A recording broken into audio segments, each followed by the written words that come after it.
Malaquías capítulo número 1, vamos a estar meditando sobre este hermoso pasaje bíblico, sobre este capítulo de Malaquías, que la verdad cuando el domingo pasado que ya estaba pensando en qué predicar para esta mañana, Dios puso en mi corazón, estaba buscando porque 2-3 domingos de este mes vamos a estar predicando acerca del temor de Dios.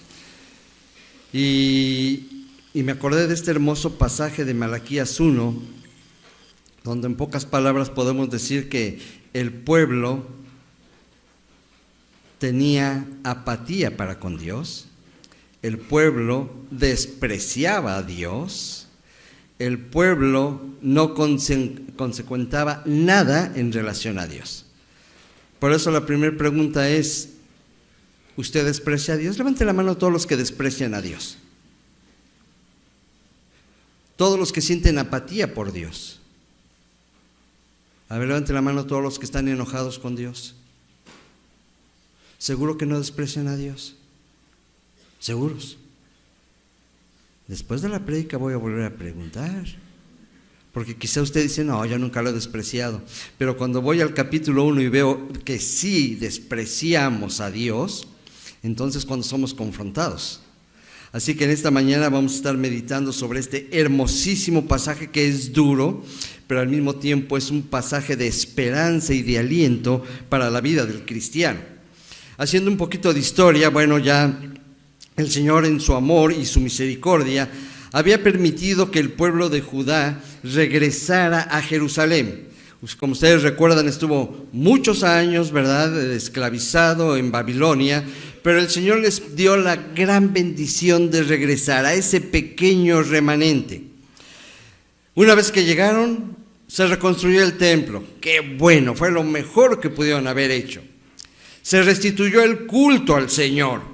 Se renovaron los sacrificios y cualquiera diría, ahora sí el pueblo de Israel, el pueblo de Dios, va a empezar a crecer, está haciendo lo correcto delante de Dios. Algunas décadas después, los rituales religiosos o los cultos se volvieron tediosos, se volvieron vacíos y era una rutina para el pueblo en aquel entonces. Dio dos resultados entre muchos más. El número 1, los sacerdotes, los que ofrecían holocaustos en aquel entonces, vivían sin temor. Ya no lo hacían como un llamado de parte de Dios, sino lo hacían como un trabajo. Ya no estaban valorando el llamamiento que Dios les había dado, sino que ellos decían, bueno, hay que tener culto. Yo no me imagino, y lo digo con todo amor y con todo respeto, yo no me imagino a mí que me levante el domingo y diga, ay, Señor, tengo que ir con aquellos, tú sabes que no quiero, pero Señor, no, porque es un llamamiento, es algo que Dios da a los sacerdotes.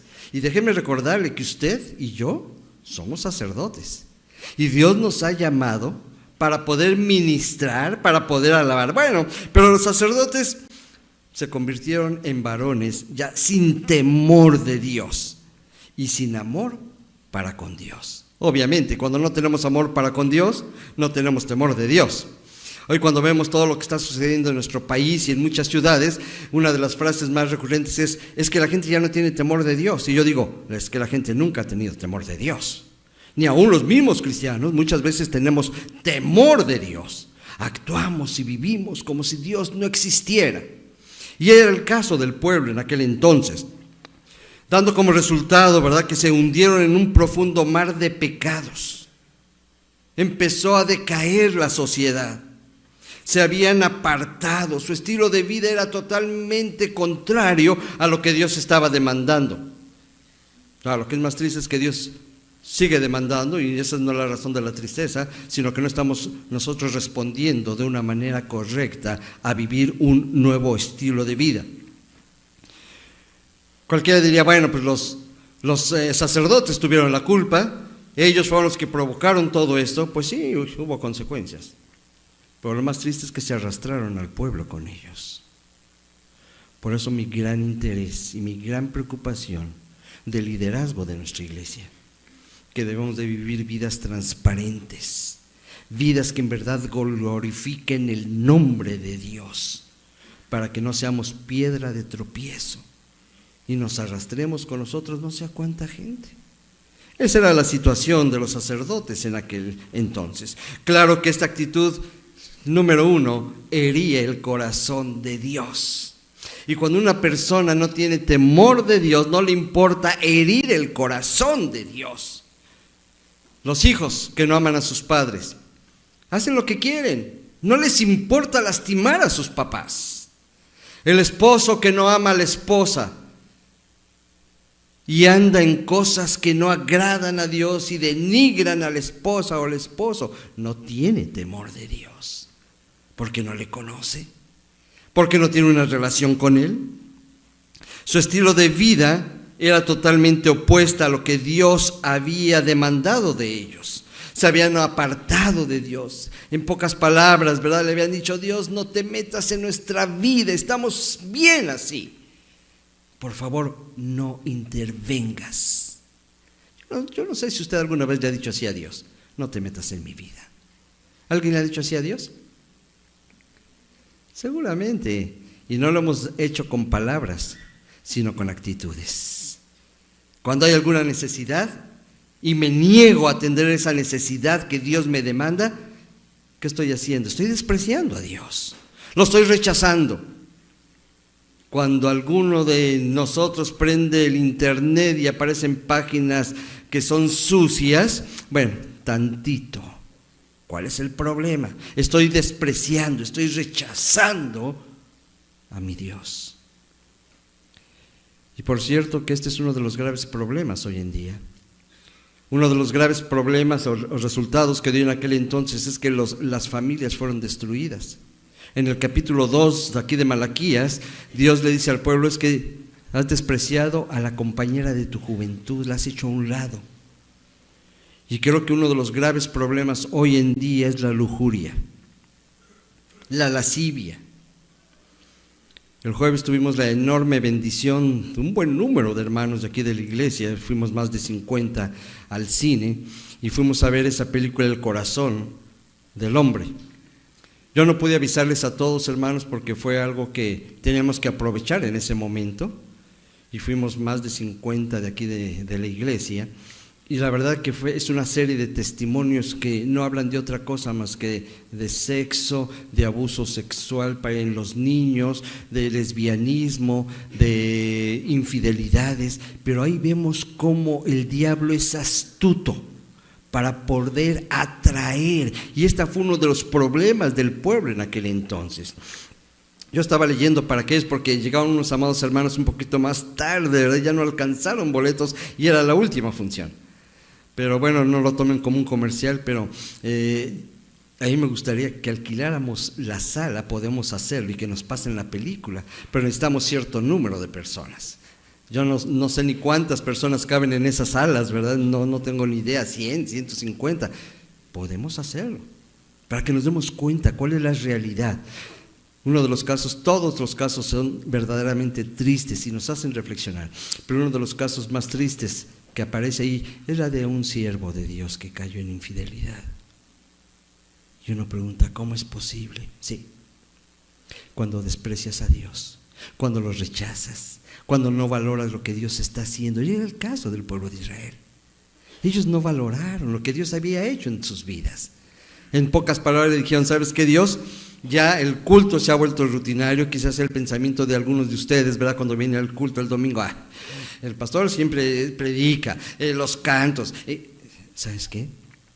Muchas veces cuando la gente dice: es que la iglesia es muy fría, es que el problema no es la iglesia, el problema eres tú. ¿Cómo está tu relación con Dios? Y empezaron a quejarse, y empezaron entonces a despreciar a Dios. Por eso Dios, a través de Malaquías, que por cierto el nombre de Malaquías significa mi mensajero, Dios envió a este mensajero, reprendió, y no nomás reprendió, condenó los abusos que habían cometido en contra de Dios. De alguna manera el Señor puso sobre los hombros de Malaquías y sobre sus labios el encargo, la urgencia, la responsabilidad de proclamar un mensaje de arrepentimiento. Pero fíjense que a mí desde el versículo 1, a mí me golpea esto realmente.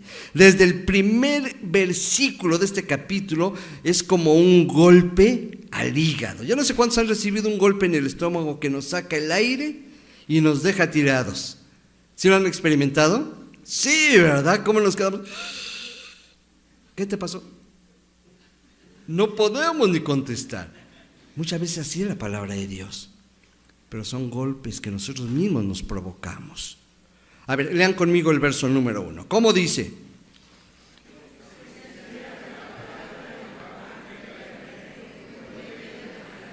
Muy bien, profecía de la palabra de Jehová. Luego, ¿qué dice? Contra Israel. Yo no sé si alguna vez han visto la carátula de alguna demanda, ¿verdad? ¿Cómo dice? Por ejemplo, ¿verdad? El banco Patito, juicio mercantil contra, y viene el nombre de la persona. Hay un pleito ahí, hay un problema entre esa empresa, ¿verdad? Y una persona. Yo podría decir que es algo similar. Cuando dice aquí, profecía de la palabra de Jehová contra. ¿Y luego qué dice? Contra Israel, por medio de Malaquías. Dios tenía algo en contra de su pueblo. Esto me recordó inmediatamente, ¿verdad? Las cartas de Juan a las iglesias en Asia. Algo aparece ahí. Por ejemplo, contra Éfeso. ¿Se acuerdan qué tenía Dios contra la iglesia de Éfeso? Había olvidado su primer amor. Y el Señor le dice, tengo contra ti que te has olvidado de tu primer amor.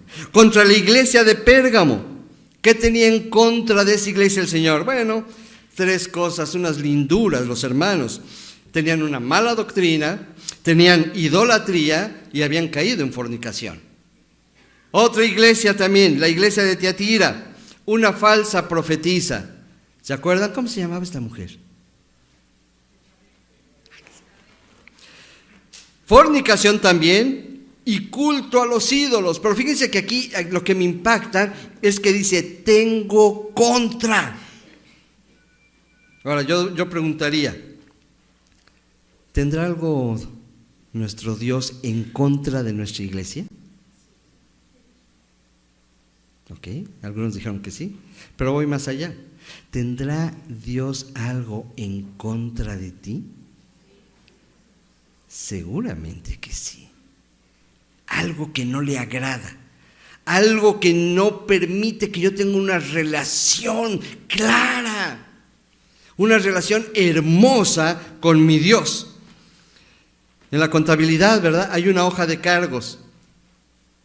Pues yo la verdad he estado pidiéndole al Señor, Señor, mándame una copia de la hoja de cargos de cada uno de los miembros de la iglesia. Y el Señor me dijo, no hay archivo para que guardes todas las hojas. Seguramente Dios tiene algo en contra de nosotros. Piense por un momento, en esta semana, ¿qué hizo que no agradó a Dios? Y no es que Dios tenga esa hoja de cargos. Vic. Mario. No, Dios no es así. Pero si somos honestos, seguramente Dios tiene algo en contra de cada uno de nosotros. Por eso este mensaje de Malaquías al pueblo del Señor podemos resumirlo de la siguiente manera. Dios siempre se comprometió con su pueblo en una relación de amor. Es más, se menciona que era como un matrimonio, ¿recuerdan? Era un matrimonio entre Dios y su pueblo, pero el pueblo había fallado. El pueblo había hecho cosas que no agradaban a Dios. Es como si Dios cuidara de sus hijos. Nosotros, los que hemos tenido la bendición de tener hijos, ¿cómo los cuidamos? Pero estamos atentos, ¿verdad? Que no se caiga, que esté sano, que esté limpio, que coma. Eso es lo que Dios está buscando con su pueblo. Pero el pueblo, en pocas palabras, le dijo a Dios, Dios, no queremos que te metas en nuestras vidas. Israel despreció esta relación de amor. y no se comportó al nivel del pacto que Dios estaba demandando. Tanto los sacerdotes como el pueblo violaron el pacto, trayendo graves consecuencias. Déjenme mencionarles algunas. Y espero honestamente y sinceramente que no nos identifiquemos con algunas de ellas. ¿Qué fue lo que sucedió por todo este actuar del pueblo? Número 1, se alejó de Dios. ¿Qué tan alejado estás de Dios? ¿Realmente tienes una relación con Dios todos los días? No se trata de venir al domingo, nada más. Y lo demás, vamos a disfrutar. Era lo que hacía el pueblo. ¿Cómo dijimos en qué habían caído los cultos? En rutina. Era una rutina. Ay, es domingo, pues, oye, te invito, ¿por qué no vamos aquí, allá? No, es que tengo que ir al templo. Hasta he visto que dicen así, tengo que ir al templo. Y cuando digo la palabra tengo, es una obligación. Y aquí nadie está por obligación. Hasta me gustaría preguntar si alguien lo trajeron obligado, pero son capaces algunos de levantar las manos, mejor no pregunto. Pero muchas veces lo sentimos como una obligación. Sabemos que tengo que ir. No, me gozo en venir a la casa del Señor. Es una alegría estar ahí, a pesar del pastor, a pesar de los diáconos. Es una bendición, porque ustedes no vienen a ver al pastor. Ustedes vienen a relacionarse con Dios. ¿Qué otro problema? Indiferencia hacia Dios. ¿Cuántos han experimentado indiferencia de una persona? ¿Cuántos? Levanten su mano. Todos los que han experimentado indiferencia de otra persona. Quizá hoy en la mañana, ¿verdad? Que se levantó y su esposa ni le dirigió la palabra. ¿Cómo se siente cuando nos tratan de esa manera? Muchas veces nosotros somos indiferentes para con Dios. Oye, ahí está fulano, ¿no lo vas a saludar? No, me cae mal. Así actuamos, así respondemos. Y lo triste es que el pueblo era indiferente con Dios. Había un desprecio total hacia las cosas de Dios y habían caído en la idolatría, en el pecado. Y cuando se cae en todo esto, ¿saben cuál es el final? Destrucción. ¿Cuántas familias, aún dentro de nuestras propias iglesias, no están destruidas? Viven juntos, duermen bajo el mismo techo,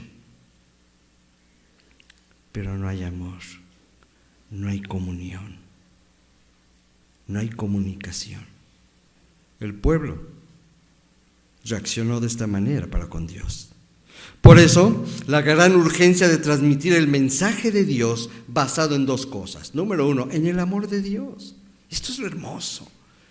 Siempre todo lo que hacemos estamos movidos ¿por qué? Por el amor de Dios. Y número 2, un requisito, un verdadero arrepentimiento.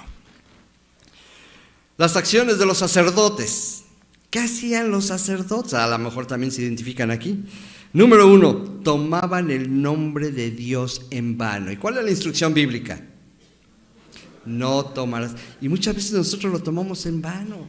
Cuando nos caen en algo, aún dentro de la misma congregación. Oiga, hermano, no, de veras, no podemos jurar, porque le dice, pero, ¿cómo le diré? Le prometo por Dios. Y usamos el nombre de Dios en vano. ¿Cuántos chistes sucios se generan en relación a Dios? Hablamos de Dios como si estuviéramos hablando de cualquier persona. Y los sacerdotes habían tomado el nombre de Dios en vano. Imagínense que nos ponemos de pie aquí y oramos y terminamos en el nombre de Jesús, rogamos estas cosas, pero ni siquiera le conocemos, ni siquiera tenemos una relación con Dios. Sí mencionamos a Dios en nuestras oraciones, pero nada más decimos su nombre en vano. No tenían ningún temor de Dios. Hemos hablado en otras ocasiones de esto. Actuamos y vivimos como si Dios no existiera. Oye, hermano, ¿no tienes temor de Dios? Ay, hermano, todos lo hacen, hermano, ¿de qué te preocupas? Espérame, el que todos lo hagan, a mí no me da libertad para hacerlo porque yo tengo temor de Dios. Despreciaban su amor incondicional y su misericordia eterna. Tomaban a la ligera su relación con Dios. Ojo con esto. Es una de mis características, ¿verdad? Como el pastor de ustedes. Hermanos, su relación con Dios es fundamental. Una vez les dije, no te atrevas a salir de tu casa si en la mañana no estuviste de rodillas con Dios. No te atrevas, por favor. ¿Cómo queremos ser bendecidos si el poderoso de Israel no va conmigo? Bueno, sí va, porque Él sí cumple sus pactos, pero tú no lo percibes, porque te levantaste y no tuviste un tiempo con Dios. Por eso tomamos a la ligera. Hoy yo le doy gracias al Señor, porque hoy retomamos lo que es el discipulado y hubo un excelente número de hermanos, que unos ya estaban inscritos y otros no, y que el domingo entrante empezamos, ¿verdad? Para matrimonios, para los jóvenes, para todos hay discipulado. Pero tomamos a la ligera. Ay, es lo de siempre. Es lo de siempre porque quizá nunca has tenido un encuentro con Jesús. O porque siempre has vivido despreciando el nombre de Jesús. Por eso mi relación es ligera. Como dicen algunos, es light. Es light. No. O eres o no eres. Estaban más interesados en sus ganancias deshonestas. Ya leímos hace un momento, ¿no? ¿Qué hacían? ¿Qué sacrificaban? Y ahorita vamos a profundizar un poquito más allá. ¿Qué sacrificaban? Corderos. ¿Qué características tenían estos corderos? Eran ciegos, cojos, enfermos. Ok. ¿Estaban más interesados en qué? En sus ganancias. Déjenme recordarles, muchas veces llegaban con estos corderos y los tenían que presentar al sacerdote. Y el sacerdote les daba el visto bueno, pero el sacerdote les decía, no, aquí tengo unos mejores. Se quedaba con ellos y les vendía lo podrido, lo sucio. Esto fue lo que originó que el Señor Jesús sacara a esa gente del templo. Estaban traficando, estaban haciendo cosas que no agradaban a Dios. Por eso muchas veces estamos más interesados en ganancias deshonestas que en honrar a Dios. Y por último, menospreciaban la presencia y la santidad de Dios.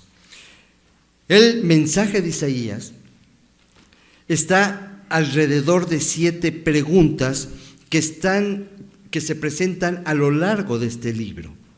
Se las voy a comentar, no las vamos a ver todas, pero vamos a ver nada más las primeras 3. ¿El Señor había sido bueno con su pueblo? Sí, había sido bueno. Desde siempre había sido bueno. Dios siempre ha sido misericordioso. ¿Dios ha sido bueno con usted? ¿Desde cuándo? Más o menos, ¿desde cuándo? ¿Desde antes de la creación del mundo? Sí, con amor eterno te he amado. Señor, tú conociste mi embrión. Eso me fascina. Aun cuando estaba yo en el vientre de mamita, tú ya me amabas. Ya tenías listo el libro donde ibas a escribir todas estas cosas, ¿se acuerdan? Dios nos ha amado por siempre. El pueblo de Israel había sido amado, por siempre había sido amado. Pero ¿qué pasó? Fíjense nada más la osadía, ¿verdad?, de lo que cuestionaba el pueblo. Por ejemplo, en el versículo 2 del capítulo 1, viene el primer cuestionamiento y dice, ¿en qué nos amaste? Yo de veras, bueno, no soy Dios, gracias a Él, ¿verdad? Pero fácil era como para decirles, ¿saben qué? Los desintegro ya. Estoy hasta acá del pueblo de Israel. ¿Cómo te atreves a preguntarle a Dios, ¿en qué nos amaste? Es como si nuestros hijos llegaran un día y, ¿cuándo te preocupaste por nosotros? ¿Cuándo nos amaste? ¿Cuándo nos diste de comer? Sabiendo que lo hacemos.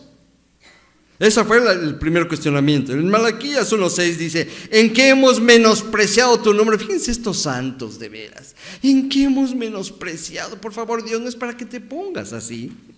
En Malaquías 1:7, ¿en qué te hemos deshonrado? En Malaquías 2:17, ¿en qué le hemos cansado a Dios?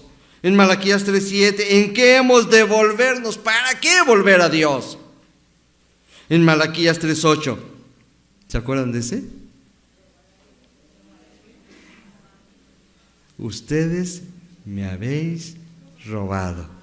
Y todavía estos impíos, ¿verdad?, tienen la desfachatez de pararse y decirle a Dios: a ver, dime, ¿en qué te hemos robado? Y en Malaquías 3:13, ¿qué hemos hablado contra ti? ¿Por qué tantas preguntas del pueblo? Porque era su estilo de vida. No tenían una relación con Dios, se habían olvidado de Dios. Y cuando nos olvidamos de Dios, ya lo mencionamos, son dos cosas: desprecio, rechazo, pero también yo agrego indiferencia hacia Dios.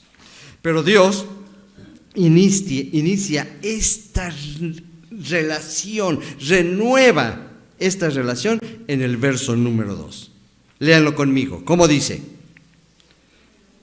Todos, verso 2 del capítulo 1 dice: yo os he amado, dice Jehová, y dijisteis: ¿en qué nos amaste? ¿No eres Esaú hermano de Jacob? Dice Jehová, y amé a Jacob. ¿Sí?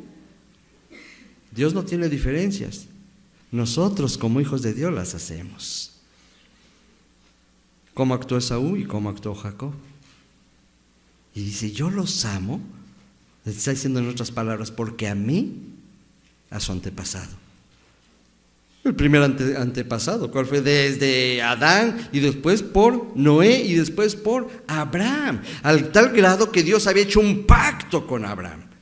Estaba demostrando, estaba dando evidencias de este amor. Yo os he amado. Malaquías tendría mucha corrección, muy dura contra el pueblo, pero antes de esto dice: pero recuerden, Dios los ama.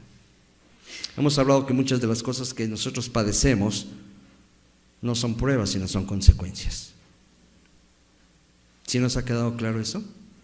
Porque somos muy dados a decir: no, estoy pasando por esta prueba. No, no es una prueba, es una consecuencia de tu pecado, de tu desobediencia, de tu rebeldía. Así que no menciones que es una prueba. Y en este caso, antes de que Dios actuara, Malaquías está diciendo: pero recuerden cuánto los ama Dios. Y yo con todo amor les puedo decir en esta mañana: recuerden cuánto nos ama Dios. Hay un canto muy cortito y muy hermoso que se llama ¿Cuánto nos ama Jesús? ¿Si alguien se lo sabe?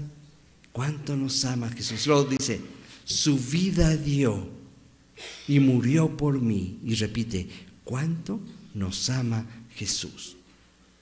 Creo que en ocasiones se nos olvida de qué tamaño es el amor de Dios. Por eso Dios quería poner en primer lugar en su pueblo que ellos entendieran el amor que tenía para con ellos. Como dice en Juan 14:5, ¿verdad? Si me amáis, ¿qué dice? Guarden mis mandamientos. Y muchas veces, ¿por qué no guardamos los mandamientos? Porque no tengo amor por Dios. Ay, Dios, ¿cómo me pides que te ame si ni siquiera amo a mi esposa? ¿Cómo quieres que te ame si ni siquiera amo a los hermanos de la iglesia y estoy ahí como cuchillito de palo, nada más fastidiando a los demás hermanos? ¿Cómo nos atrevemos a decir que amamos a Dios? Pero Dios nos sigue amando. Una de las frases que más me impactaron en la película, después de que estas personas dijeron sus testimonios, tremendos testimonios, hay algo que me hizo llorar ese momento. Uno de ellos dice: pero dice la palabra de Dios que nunca se avergonzará de mí. Y eso me gusta. Hagas lo que hagas, Dios nunca se va a avergonzar de ti. ¿Vas a tener consecuencias? Sí. Pero Dios no se va a avergonzar. Por eso Dios estaba hablando con este amor. Yo los he amado. Reaccionen. Es más, podríamos traducir yo os amo. Yo los he amado. Yo los amo y yo los amaré. Pasado, presente y futuro. Así es el amor de Dios. ¿Cómo demostró el amor de Dios hacia con ellos? Rápidamente, versículos del 2 al 5. ¿Listos? Bueno, 3, 4 y 5, ya leímos el 2. El 3 dice: y Esaú aborrecí, y convertí sus montes en desolación, y abandoné su heredad para los chacales del desierto. Cuando Edom dijere: nos hemos empobrecido, pero volveremos a edificar, así ha dicho Jehová de los ejércitos: ellos edificarán, y yo destruiré. y le llamarán territorio de impiedad y pueblo contra el cual Jehová está indignado para siempre, y vuestros ojos lo verán y diréis: sea Jehová engrandecido más allá de los límites de Israel. Dios nos ama a pesar de lo que hagamos nosotros. No podemos vivir una vida de pecado, obviamente. Muchas veces pensamos, ¿verdad? Somos salvos, hermanos, somos salvos, vamos a hacer lo que queramos. No, de ninguna manera. Los que hemos muerto al pecado, dice Pablo, ¿cómo vamos a seguir viviendo en el pecado? Ya no, ya somos salvos. Y sí, la salvación no se pierde, pero no es para que hagamos lo que queramos. Por eso escribe el autor a los Hebreos: cuiden su salvación con dos características: temor y temblor. Y no porque se pierda, sino por lo que costó. Y costó la sangre del Dios creador. Es un cuidado de mi salvación. Tengo que cuidar mi salvación, no porque la vaya a perder, sino por el precio tan alto que pagó mi Dios en esa cruz del Calvario. Ahora, Dios reprende a los sacerdotes. Versos del 6 al 8, por favor. ¿Cómo dice?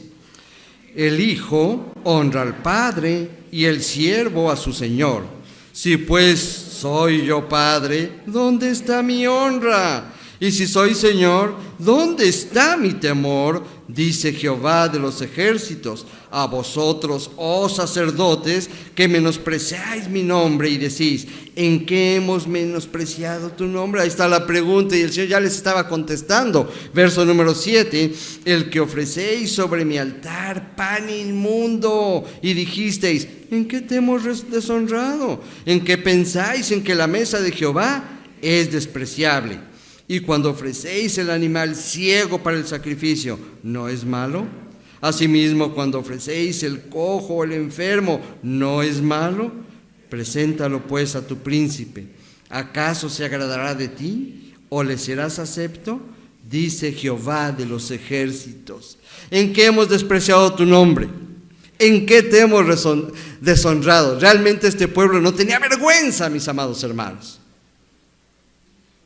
No había vergüenza dentro del pueblo.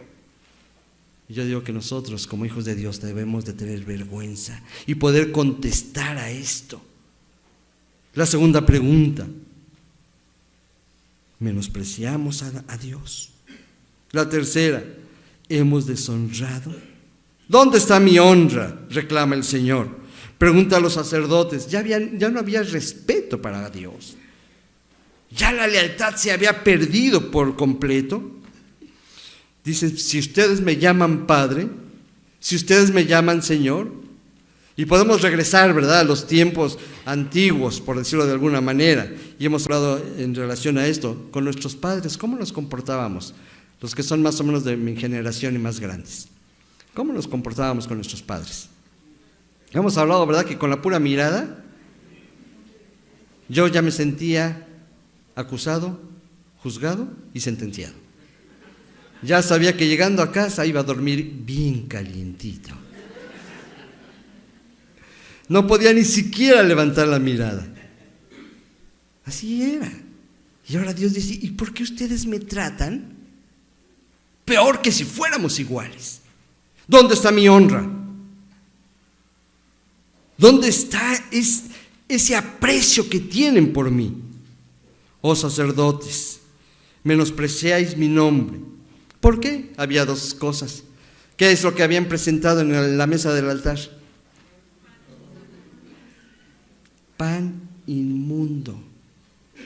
Déjenme decirle que este pan muchas veces era un pan que había sido sacrificado a los ídolos. Lo tomaban y lo ponían en la mesa. A ver. Primero estuvo en el mundo. Y bueno, para que no se desperdicie, póngalo en la mesa de Jehová. Mi pregunta es: ¿qué has traído tú a la mesa del Señor? Inmundo.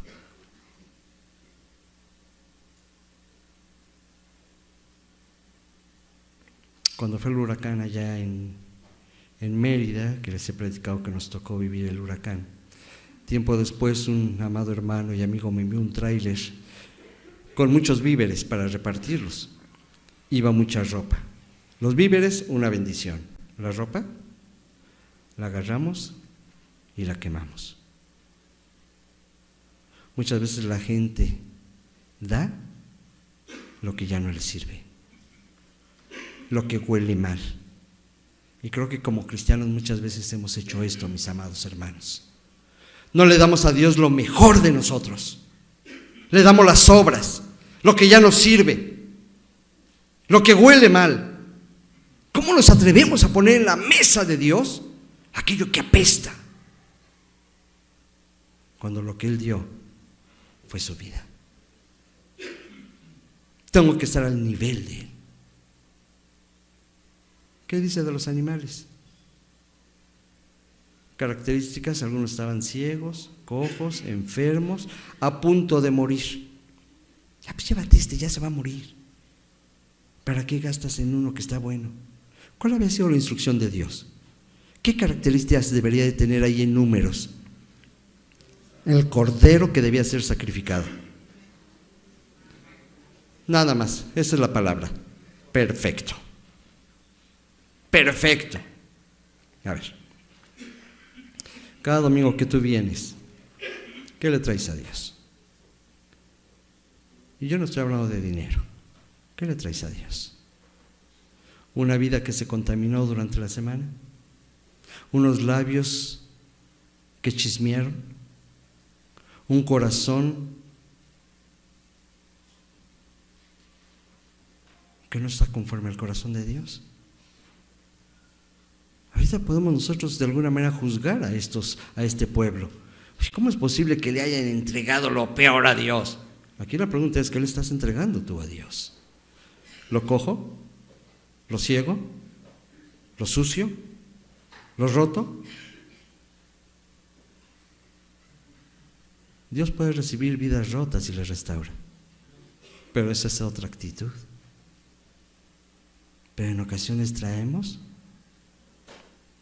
lo que no nos sirve. Y lo que es peor, como este día que enviaron ese tráiler con la ropa, contaminó. Y Dios le está diciendo: a ver, me dicen Dios y me dicen Padre, pero me dan lo peor de ustedes. ¿Cómo es posible que actuemos así? ¿Qué estás dispuesto a darle a Dios? Yo me vería muy mal, ¿verdad? Ahora en la semana que llegue mi amada esposa y que vaya yo al aeropuerto por ella y le lleve un ramo de varas. De seguro me va a dar de varazos en el lomo. Pero ¿qué pasa si le llevo un ramo de flores? Y muchos de nosotros hacemos eso, traemos las ramas únicamente. Las flores se acabaron. Ya no. Estuvo la hermana Nieves allá ¿dónde está mi hermana Nieves? Allá por Atlacomulco, donde estuve pastoreando. Bueno, los hermanos me enviaron unos tulipanes. ¿Y saben qué más me enviaron para que les dé coraje? 1 kilo de tortillas de masa azul. A buen precio. No me imagino a mi hermana Nieves, ¿verdad? En todo el trayecto, cuidando las plantas, porque ahí están en la oficina, si alguien los quiere ver, mas no se los puede llevar. Están hermosos. ¿Qué me dice esto? Y lo digo para honra y gloria de mi Dios. Los hermanos aún se acuerdan de mí y me mandaron parte de su amor. Ay, pasaron unas tortillas. Es que no saben lo que son las tortillas allá. Una tortilla de aquí es la 4ª parte de una tortilla de allá. Las tortillas de allá son así. Pero no les comparto porque yo veo que ya están muy bendecidos. Pero aquí el punto es que enviaron algo de ellos mismos. ¿Qué le estamos dando a Dios? ¿Por qué tenemos esa lucha de darle al Señor lo que no me sirve? Lo enfermo, lo sucio, lo roto. ¿No será tiempo de hacer ajustes en nuestras vidas? ¿En qué te hemos deshonrado? Ya los sacerdotes ni se percataban en que habían deshonrado a Dios. Y es que hay muchos cristianos hoy en día. Es que con esa actitud deshonras a Dios. Andando de chismoso, de chismosa, deshonro a Dios. Hermano, ni siquiera tienes que preguntar. Sabes que eso no agrada a Dios. Pero tenemos luego el corazón tan duro y los sentimientos tan endurecidos que no nos percatamos que estamos ofendiendo a Dios. Ese era el caso de los sacerdotes. Bueno, pues ya era un ritual, no era otra cosa. Pásenle un canto, las ofrendas, la prédica, váyanse, nos vamos el domingo, un canto, un ritual. Los sacerdotes habían caído en ese ritual. La mesa de Jehová, despreciable. No estaban agradecidos los sacerdotes por haber sido llamados. De veras, lo mejor que me pudo haber pasado en la vida es que Dios me haya llamado al santo ministerio. Es lo mejor que me pudo haber pasado. Pero ¿saben qué es lo más hermoso? Que Dios también los llamó a ustedes. Dios los llamó a ser sacerdotes. ¿Qué están ofreciendo como sacerdotes? ¿Qué están ofreciendo? No, pastor, estoy muy joven todavía, que pase un tiempo, ahora que me case, y cuando se casan, ahora que tenga hijos, cuando tienen hijos, ahora que ya me jubile, se jubilan, y ahora que me muera, pues ¿ya para qué? ¿Ya para qué? Tenemos que darle a Dios en el momento, cuando Él lo demanda, cuando Él lo está pidiendo. Pero a pesar de que el pueblo hacía esto, el Señor de veras les reclama. A ver, nuevamente lean el verso 8, rápidamente, ya estamos a punto de terminar, mis amados. Verso 8, ¿cómo dice?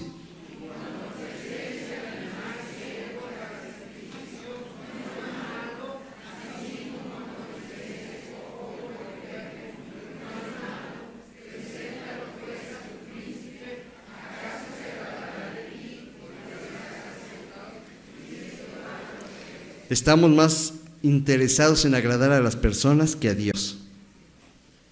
Aquí hay un reclamo de Dios. A ver, espérate, esto que me trajiste, llévaselo a tu jefe en la oficina. No, ¿cómo le voy a llevar? Entonces, ¿por qué se lo traes a Dios? ¿Por qué? Por eso está diciendo que, a ver, ofrécelo a tu príncipe y vas a ver cómo te ejecuta en un 2x3.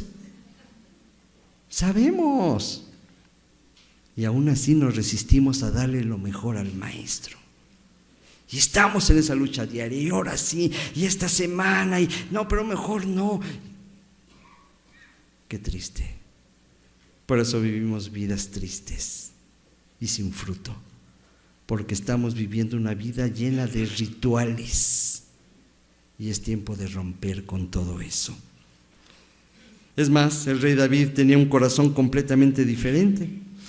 No lo busquen, en el segundo libro de Samuel 24:24 dice: no ofreceré a Jehová mi Dios holocaustos que no me cuesten nada.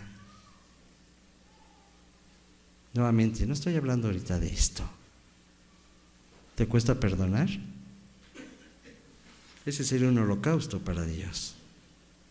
¿Te cuesta reconciliarte con alguien? ¿Te cuesta doblar rodilla? Eso es lo que Dios quiere. Pero estamos en esta lucha y nos dejemos vencer. Pero a pesar de que el pueblo no lo glorificaba, vamos a ver qué es lo que Dios dice, del 9 al 11, rápidamente. Dice: ahora pues, orad por el favor de Dios para que tenga piedad de nosotros, pero ¿cómo podéis agradarle si hacéis estas cosas? Dice Jehová de los ejércitos. ¿Quién también hay de vosotros que cierre las puertas o alumbre mi altar de balde?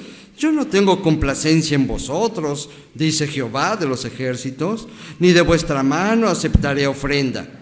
Porque desde donde el sol nace hasta donde se pone, es grande mi nombre entre las naciones. Y en todo lugar se ofrece a mi nombre incienso y ofrenda limpia, porque grande es mi nombre entre las naciones, dice Jehová de los ejércitos. El pueblo, ¿verdad?, pudo haber dicho: no queremos alabarte, y seguimos con nuestros rituales. Dice Dios: no importa, hay gente que me ama, hay gente que honra mi nombre, no aquí, en otros lugares.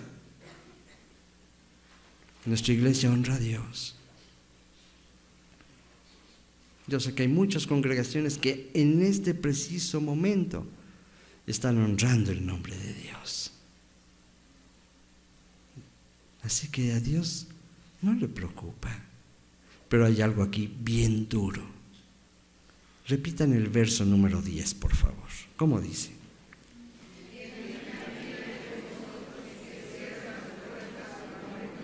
Hasta ahí nada más. Déjenme leerles otra versión para que podamos entender esto. Con todo amor yo les digo, hay muchas cosas que tenemos que cambiar en lo personal para que entonces cambien las cosas como iglesia. Sería una vergüenza y de veras se acabaría mi ministerio, y se los digo en serio, si el Señor nos dijera, ¿saben qué? Si van a seguir con estos cultos, si van a seguir haciendo de su vida lo que quieren, si no van a ofrendar su vida como yo lo demando, les pido algo, dice Dios, cierren las puertas. ¿Se imaginan pasar aquí los domingos en la mañana y ver el templo cerrado?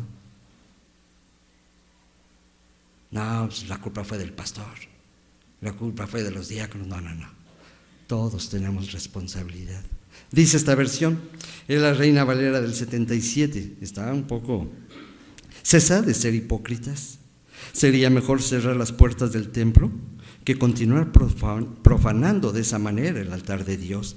La Nueva Traducción Viviente dice, ¿cómo quisiera que alguno de ustedes cerrara las puertas del templo para que esos sacrificios despreciables no fueran ofrecidos? Fuerte, muy fuerte. Pero aquí hay algo importante. Para poder cerrar las puertas del templo, lo primero que teníamos que hacer es cerrar las puertas del corazón. Y yo sé que hay aquí alguien que todavía tiene su corazón cerrado, a pesar de haber conocido a Jesús, y que está en esa lucha. No, es que, Señor, yo no puedo permitir, pero ya no luches. No le cierres las puertas a Dios. No quiero escuchar a Dios que nos diga, cierren el templo, ya no hay nada que hacer. ¿Saben cuándo va a pasar eso? Cuando venga Jesús por nosotros y ya no estemos aquí. Y la gente que se quede va a entrar al templo a buscarnos y se va a poner aquí a cantar y a leer la Biblia. Pero se quedaron. Dios dice, ¿cómo me gustaría que hubiera alguien? Y yo le digo, no, Señor, perdónanos, porque hemos estado ofrendando animales que no te corresponden. Versos, los últimos versos, por favor.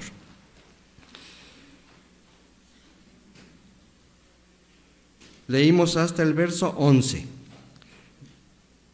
Verso 12, 13 y 14 dice, y vosotros lo habéis profanado cuando decís, inmunda es la mesa de Jehová, y cuando decís que su alimento es despreciable.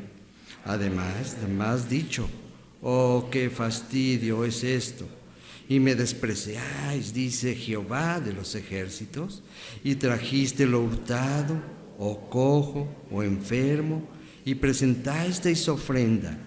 ¿Aceptaré yo eso de vosotros? Dice Jehová. Maldito el que engaña, el que teniendo machos en su rebaño, promete y sacrifica a Jehová lo dañado. Porque yo soy gran rey, dice Jehová de los ejércitos, y mi nombre es temible. Un cambio de actitud. Totalmente. Es más, Malaquías un poco antes dice, rueguen por la misericordia de Dios. Y Dios dice, a ver, espérenme. ¿Cómo quieren que los perdone? No se malentienda esto. ¿Cómo quieren que los perdone? Si me siguen trayendo cosas que no son aceptadas. ¿Qué es lo que Dios quiere? ¿Qué es lo que Dios demanda a fin de cuentas? Un genuino arrepentimiento. Yo no sé, ¿verdad? En aquel entonces se perdió totalmente la visión, se perdió el rumbo, se perdió la meta y cayeron en ese ritual y en esa agonía espiritual. Muchas iglesias hoy están usando muletas, por decirlo de alguna manera. Una muleta es un instrumento que ayuda al cojo. Muchas iglesias que están cojas o que están ciegas están usando ahora muchas cosas para atraer a la gente. Yo respeto sus decisiones, pero ¿qué le agrada a Dios más? ¿Que vengas y le dances o que le obedezcas? ¿Qué le agrada a Dios más? ¿Que apaguemos la luz, mi hermano Pepe, y pongamos aquí de esas esferas, y cuando pasa el grupo de alabanza le prendemos para sentirla? No, eso no es. Eso es lo cojo, eso es lo sucio. Eso no agrada a Dios. Termino con la demanda de Pablo. Romanos 12:1, no lo busquen, les voy a leer otra versión. Por lo tanto, amados hermanos, les ruego que entreguen su cuerpo a Dios por todo lo que Él ha hecho a favor de ustedes, pero que sea un sacrificio vivo y santo, la clase de sacrificio que a Él le agrada. Esa es la verdadera forma de adorarlo. Esta iglesia podemos adorar a nuestro Dios. Y la mejor forma es entregarnos nosotros mismos. Así como Él se entregó por amor, yo tengo que entregarme, número 1, a Dios, y número 2, al que está a tu lado. Yo me entrego. Yo quiero que Dios perdone el pecado de esta iglesia, que perdone todas aquellas ofrendas que hemos traído que no han agradado a Dios, aquellas ofrendas que han sido del desagrado de Dios, sino que empecemos a meditar y a reflexionar. ¿Esto agrada a Dios? ¿Cuántos desprecian a Dios? ¿O cuántos hemos despreciado a Dios? Fue la primera pregunta. ¿Cuántos hemos rechazado a Dios? Quizá hay actitudes, mi amado hermano y hermana, que, mira, simplemente una. Seguramente trataste mal a tu esposa esta semana, o a tu esposo, o a alguna persona, y vienes aquí y cantas. Esa es una ofrenda coja que no funciona. Yo te invito en esta mañana a que tú tomes una decisión y le digas: Dios, aquí estoy, quiero ofrecerte lo mejor de mí. Y para empezar, es tu propia vida. Cierra tus ojos y vamos a orar. Te alabo y te bendigo, mi Dios. No queremos parecernos a este pueblo que vivió indiferente a ti, que cada día lo vivió despreciándote, ofreciéndote rituales vacíos, huecos, que no eran de bendición. Queremos ser una congregación que en verdad te temamos, que tengamos miedo, pero de ofender tu nombre, que tengamos miedo de lastimar tu corazón. Perdónanos, mi Dios, y obra con poder en cada uno de nosotros. Límpianos con la preciosa sangre del Señor Jesucristo. En su nombre rogamos todas estas cosas. Amén. Que Dios nos bendiga.